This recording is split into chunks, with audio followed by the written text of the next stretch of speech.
శ్రీమాత్రే నమ. జై గురు దత్తాత్రేయ నమ.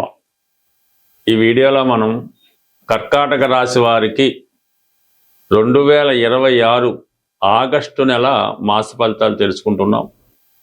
మరి కర్కాటక రాశి వారికి ఏదైనా వారికి అదృష్టవంతులనే చెప్పాలి. ప్రస్తుతం గురువు రాశి అందే సంచరిస్తున్నాడు. మరి గురువు సాధారణంగా వీళ్ళకి షష్ఠ భాగ్యాధిపతి, అలాగే ధనకారకుడు, సంతానకారకుడు, జ్ఞానకారకుడు కూడా. ఈ కారకత్వాలు పనిచేస్తాయి, ఆ భావాలకు సంబంధించిన ఫలితాలు కూడా పనిచేస్తాయి. అంటే ఏదైనా భాగ్యాధిపతి అంటే అదృష్టాన్ని ఇచ్చే స్థానం.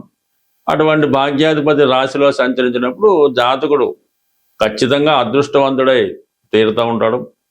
ఇది పుణ్య కార్యక్రమాలు, ధర్మ కార్యక్రమాలు, ఆధ్యాత్మిక కార్యక్రమాలు వీటిలో పాల్గొనడం కానీ, అందులో ప్రవేశం పొందడం కానీ జరిగే అవకాశం ఉంది. లేని పక్షంలో బాగా పండితులైన వారిని కలుసుకోవడం కానీ, వారితో సహచర్యం కానీ రావడం జరుగుతూ ఉంటుంది.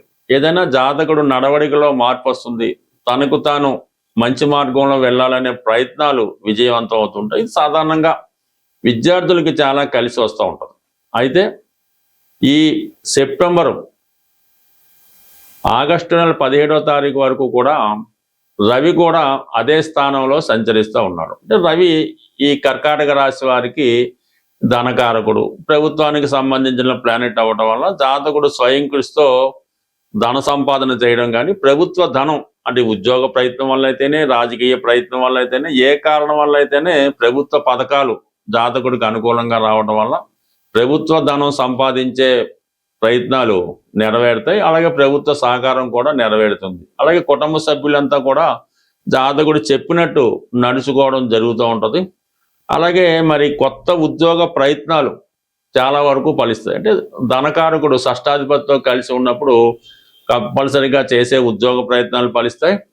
మరి గురువు భాగ్యాధిపతితో కలిసి ఉండడం వలన పుణ్యక్షేత్రాలు దర్శించడం కానీ, అలాగే పెద్దవారి దగ్గర విద్య నేర్చుకోవడం కానీ, పిహెచ్డి లాంటి కోర్సులు తిరిగి మళ్ళీ మీరు నేర్చుకోవడానికి అవకాశం ఉంటుంది. బట్ ఇదే సమయంలో మీకు ఈ ఆగస్టు 5వ తారీఖున బుధుడు రాశిలోకి ప్రవేశిస్తూ ఉంటాడు అన్నమాట. సో ఎప్పుడన్నా 2 శుభగ్రహాలు రాశిలో సంచరించడం, దాంతో రవితో కలిసిన బుధుడు మరింత బలవంతుడు అవుతాడు. ఒక విధంగా బుధాదిత్య యోగం ఏర్పడుతుంది. గురువుతో కలిసి ఉండడం వల్ల ఒక విద్యాయోగం లాంటిది ఏర్పడడం వల్ల జాతకుడు తన ప్రావీణ్యాన్ని మరింత పెంచుకునే అవకాశం ఉంటుంది. మీరు ఒక సినిమా రంగంలో ఉన్నా, ఒక వైద్య వృత్తిలో ఉన్నా మిమ్మల్ని మీరు రుజువు చేసుకునే ప్రయత్నం సక్సెస్ అవుతుంది. ఎప్పుడో విడిపోయినటువంటి దూరపు బంధువులు కానీ, మిత్రులు కానీ మళ్ళా తిరిగి కలుసుకోవడం జరుగుతూ ఉంటుంది. ఇది ప్రధానంగా విద్యార్థులకి, ఈ మెడికల్ విద్యలో చేరదాం అనుకున్న వాళ్ళకి ఇది మంచి అవకాశాన్ని ఇవ్వడం జరుగుతూ ఉంది. అయితే ప్రధానంగా మరి ఈ కుజుడు 12వ స్థాన సంచారం జరుగుతుంది. అంటే ఇప్పుడు మీరు ఏ ప్రయత్నం చేసినా ఎక్కువ ధన వ్యయం అవుతూ ఉంటుంది అన్నమాట. విద్యార్థులు కాలేజీలో చేరంటే ఎక్కువ ఫీజులు, ఎక్కువ డొనేషన్లు కట్టవలసి ఉంటుంది. దశమాధిపతిగా ఉన్నటువంటి కుజుడు వ్యయ స్థానంలో ఉండడం వల్ల మీ యొక్క వ్యాపారాన్ని కానీ దూర ప్రాంతం అంటే మరొక ప్రాంతంలోకి విస్తరించడం కానీ, ఉద్యోగరీత్యా దూర ప్రాంతంలోకి మారడం కానీ జరిగే అవకాశం ఉంది. కొన్ని కొత్త అవకాశాలు రావడం వల్ల పాత ఉద్యోగాన్ని విడిచిపెట్టి కొత్త ఉద్యోగంలోకి మారడానికి కూడా 12వ స్థానంలో ఉన్నటువంటి కుజుడు మీకు సహకరించడం జరుగుతుంది. ఫర్ ది సేమ్ టైం ఈ కుజుడు పంచమాధిపతిగా వ్యయస్థాన సంచారం వల్ల మీ పిల్లలు దూరం ప్రాంతంలో అంటే వాళ్ళకి ఏదే కాలేజీలో దూర ప్రాంతంలో సీట్ రావడం వల్ల, విదేశంలో రావడం వల్ల కుటుంబానికి దూరంగా వెళ్ళడానికి కూడా ఈ కుజుడు మీకు వ్యయస్థానంలో ఉండడం వల్ల పిల్లలు విద్యరీత్యా ఏదో కారణం వల్ల దూరం అవడం జరుగుతుంది. అలాగే ఆర్థిక పరమైన ఒత్తిడి విపరీతంగా పెరుగుతూ ఉంటుంది. ఏదైనా గతంలో చేయని అప్పులు చెల్లించాలనో, ఇన్స్టాల్మెంట్లు పే చేయాలనో, లేదంటే కాలేజీకి సంబంధించిన ఫీజులో వ్యక్తిగతంగా మీరు బంధువులను ఆదుకోవాలనే విషయం ఏ కారణం వల్ల అయితేనే తప్పనిసరిగా మీకు ఆర్థిక వ్యయం చాలా ఎక్కువగా ఉంటుంది. పైపెచ్చి ఏంటంటే ఇంచుమించుగా మనకి ఈ కర్కాటక రాశి 2 పాపగ్రహాల మీద సంచరిస్తుంటాడు ఈ నెలంతా కూడా. అంటే పాపకర్తార యోగంలో అంటే ఈ 12వ స్థానంలో కుజుడు, 2వ స్థానంలో కేతువు, 2 కూడా సమానమైనటువంటి పాపగ్రహాల మధ్య కర్కాటక రాశి ఉండిపోవడం వల్ల ఒక పాపకర్తార యోగ ప్రభావం వల్ల జాతకుడు చాలా సమస్యల్లో ఇరుక్కోవడం జరుగుతుంటుంది. అన్ని వనరులు ఉన్నా కూడా ఏది ముందుకు వెళ్ళలేకపోతుంటాడు. సో ఈ విధంగా కొంత ఒత్తిడి జాతకుడి మీద పడుతూ ఉంటుంది. ఏదో ఒక విధంగా అసహనానికి గురవడం జరుగుతుంటుంది. కొంతమందికి హెల్త్ పరమైన ఇబ్బందులు అంటే ఈ గురువు ఇవన్నీ రవి లగ్నంలో ఉన్నప్పుడు డయాబెటిక్ లాంటివో, కంటి ప్రాబ్లమో, ఇలాంటి కొన్ని అనుకోని ప్రాబ్లమ్స్ కూడా జాతకుడు ఎదుర్కోవడం జరుగుతుంటుంది. అయితే శుభగ్రహ ప్రభావం వల్ల ఎటువంటి సమస్య వచ్చినా కూడా దాని నుంచి కంప్లీట్గా బయటపడడం జరుగుతుంది. ఇవన్నీ అనుకూలంగా ఉన్నప్పటికీ కూడా 2వ స్థానంలో ఉన్నటువంటి కేతువు, అష్టమ స్థానంలో ఉన్నటువంటి రాహు జాతకుడు కొన్ని అనుకోని అపనిందలకి, అపవాదాలకి ఎదుర్కోవలసి ఉంటుంది.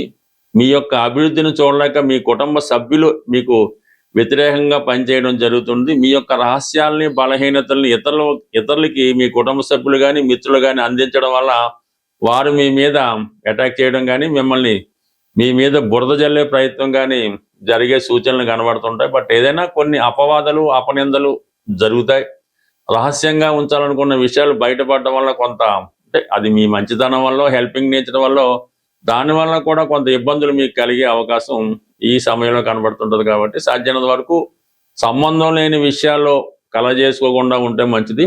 ఎవరికన్నా సహకరించినప్పుడు అది హద్దుల్లో మాత్రమే ఉండాలి తప్ప అది మితిమీరినప్పుడు అది వేరే అర్థాలకు కూడా వెళ్ళిపోయే అవకాశం ఉంటుంది. కాబట్టి మిమ్మల్ని మీరు కాపాడుకుంటూ మీ యొక్క క్యారెక్టర్ బాగున్నప్పటికి కూడా కొన్ని నిందలు తప్పకపోవచ్చు. బట్ ఏదైనా ఈ రాశివారు రాహుగ్రహ అనుగ్రహం కోసం వీలైతే ప్రతిరోజు లేదంటే ప్రతి శుక్రవారం కనకదుర్గ అమ్మవారి ఆలయ దర్శనం చేసుకొని ఈ దుర్గా అష్టోత్తరాన్ని పారాయణ చేయడం వల్ల కొన్ని అనుకోని అపనిందల నుంచి బయటపడే అవకాశం ఉంటుంది. మనం ఈ మాస ఫలితాలు, ఈ గోచార రీత్యా వచ్చే మాస ఫలితాలు గ్రహాలు పెట్టే వాళ్ళు కాదు, మనం కట్ చేసుకుందాం. ఏదైనా మనకి గోచార రీత్యా వచ్చే సమస్యలు మనం ఈ పరిహారాల ద్వారా కంప్లీట్గా వాటిని పరిష్కరించుకునే మార్గాలు చాలా వరకు మనకి ఋషులు చెప్పడం జరిగింది.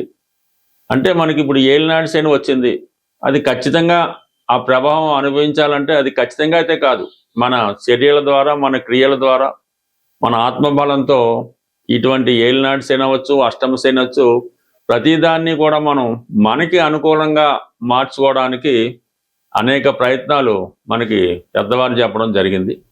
అయితే ప్రస్తుతం మనం ఈ ఆగస్టు నెల మాస ఫలితాల్లో ప్రధానంగా ఈ శుక్రగ్రహం నీచపడి వీక్ అయి ఉండడం వల్ల మరి శుక్రుడి యొక్క ప్రధాన కారణం ఏంటంటే అది ఫైనాన్స్ సంబంధించిన విషయాలు. అంటే ఒక మనిషి జీవితంలో గొప్పగా బతకాలన్నా, మంచి బట్టలు ధరించాలన్నా, మంచి భోజనం తినాలన్నా, మంచి వివాహం ఉండాలన్నా శుక్రగ్రహ అనుగ్రహం తప్పనిసరిగా ఉంటుంది. ఎవరి జన్మ జాతకంలో అయినా సరే శుక్రుడు ఎంత బలంగా ఉంటే వారి జీవితం అంత వైభోగంగా, అంత ఆనందంగా రావడం జరుగుతూ ఉంటుంది. మరి ఎవరి జన్మ జాతకంలో అయినా శుక్రుడు బలహీనంగా ఉండి పాపగ్రహాలతో చూడబడినప్పుడో కలిసినప్పుడో వారి జీవితం చాలా ఇబ్బందికరంగా ఉంటుందన్నమాట. మరి ఒకళ్ళు పెట్టిన భోజనం తినడం, మరి వస్త్రాలు కూడా సరైనవి ధరించలేకపోవడం, సరైనటువంటి పడక నిద్ర లేకపోవడం, ఇవన్నీ కూడా జాతకుడిని చాలా ఇబ్బంది పెడుతుంటాయి. కాబట్టి మరి ప్రస్తుతం ఎవరైనా సరే ఈ ఆగస్టు నెలలో కంపల్సరిగా శుక్రగ్రహ అనుగ్రహం పొందవలసి ఉంటుంది. ఎందుకంటే కంపల్సరిగా శుక్రుడు బలంగా ఉన్నప్పుడు ఫైనాన్స్ రొటేషన్ తగ్గుతూ ఉంటుంది, ఆర్థిక పరమైన ఇబ్బందులు వస్తుంటాయి, స్త్రీలు అనేక రకాల సమస్యలు ఎదుర్కొంటూ ఉంటారు, స్త్రీల వలన మనకి సమస్యలు రావడం జరుగుతుంటుంది. కాబట్టి కంపల్సరిగా ఈ వారం లక్ష్మీ అమ్మవారిని కంప్లీట్గా మీరు పూజించుకోవాల్సి వస్తుంది. అదృష్టవశాత్తు మనకి ఈ శ్రావణ మాసం కూడా ఈ నెల ఆగస్టు 13 నుంచి ఈ శ్రావణ మాసం ప్రారంభం అవడం జరుగుతుంది. అందుకన్న వీలైతే ఈ శ్రావణ మాసం మొత్తం మీరు ప్రతిరోజు కూడా మనం ఎలాగైతే కార్తీక మాసం ఉంటామో ఈ శ్రావణ మాసం కూడా అంత నియమంగా ఉంటూ, అలాగే కొన్ని బలహీనతల్ని విడిచిపెట్టి ప్రతినిత్యం లక్ష్మీ అమ్మవారి ఆలయానికి దర్శించుకోవడం, శ్రీ సూక్తం, లక్ష్మీ స్తోత్రం లాంటివి పారాయణ చేసుకుంటూ మీ కుటుంబంలో ఉన్నటువంటి స్త్రీలని గౌరవించడం, ఈ విధంగా చేయడం వల్ల కంప్లీట్గా మీకు శుక్రగ్రహ అనుగ్రహం లభిస్తుంది. ఈ నెలలో వచ్చే ఆగస్టు 21వ తారీఖున వచ్చే వరలక్ష్మి వ్రతం అన్నది ఎంత ఇబ్బందుల్లో ఉన్నా, ఎంత ఐశ్వర్యంతో ఉన్నా మీ స్థాయికి తగ్గట్టుగా ఈ వరలక్ష్మి వ్రతాన్ని మీరు పూజ చేసుకోవడం వల్ల విధి విధానంగా, అంటే ఎవరి ఆచారం వారికి ఉంటుంది, కంప్లీట్గా మీరు ఈ వరలక్ష్మి వ్రతాన్ని ఆచరించడం, ఏదైనా ఒక ప్రముఖ దేవాలయాన్ని దర్శించడం, అలాగే ఆ సమయంలో మీరు కంప్లీట్గా ఆ రోజు నియమంగా ఉంటూ స్త్రీలను గౌరవించడం ద్వారా మీ ఇంట్లో ఉన్నటువంటి స్త్రీలందరికీ కూడా వాళ్ళకి ఇష్టమైనటువంటి వస్త్రాలు అవ్వచ్చు, బంగారు ఆభరణాలు అవ్వచ్చు, ఏదో ఒక బహుమతి మీ కుటుంబంలో స్త్రీలకి ఇవ్వడం వల్ల అది సాక్షాత్తు అమ్మవారికే చెందుతుందన్నమాట. అటువంటి ప్రయత్నం మీరు చేయండి. ఉన్నంతలో ఉన్నంత చేసుకోవడం వల్ల కంప్లీట్గా మీకు ఈ లక్ష్మీదేవి అనుగ్రహం ఈ ఆగస్టు నెల, అలాగే ఆగస్టు 13 నుంచి ప్రారంభమయ్యే శ్రావణ మాసం, వరలక్ష్మి వ్రతం ఇవన్నీ కూడా మీకు అనుకూలంగా మారడం జరుగుతుంది.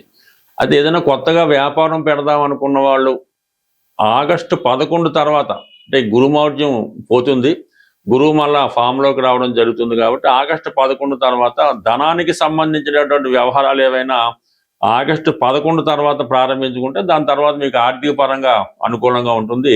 ఈ గురుమౌఢ్యంలో ఏదైనా కొత్త వ్యాపారం పెట్టినా, వివాహం చేసుకున్న, శుభకార్యాలు చేసినా అవి అప్పటికే కాకుండా జీవితాంతం దాని ప్రభావం మన మీద ఉంటుంది. కాబట్టి మీరు ఏదైనా శుభకార్యాలు, వ్యాపారాలు ఆగస్టు 11 తర్వాత ప్రారంభించుకుంటే శుభంగా ఉంటుంది. స్వస్తి.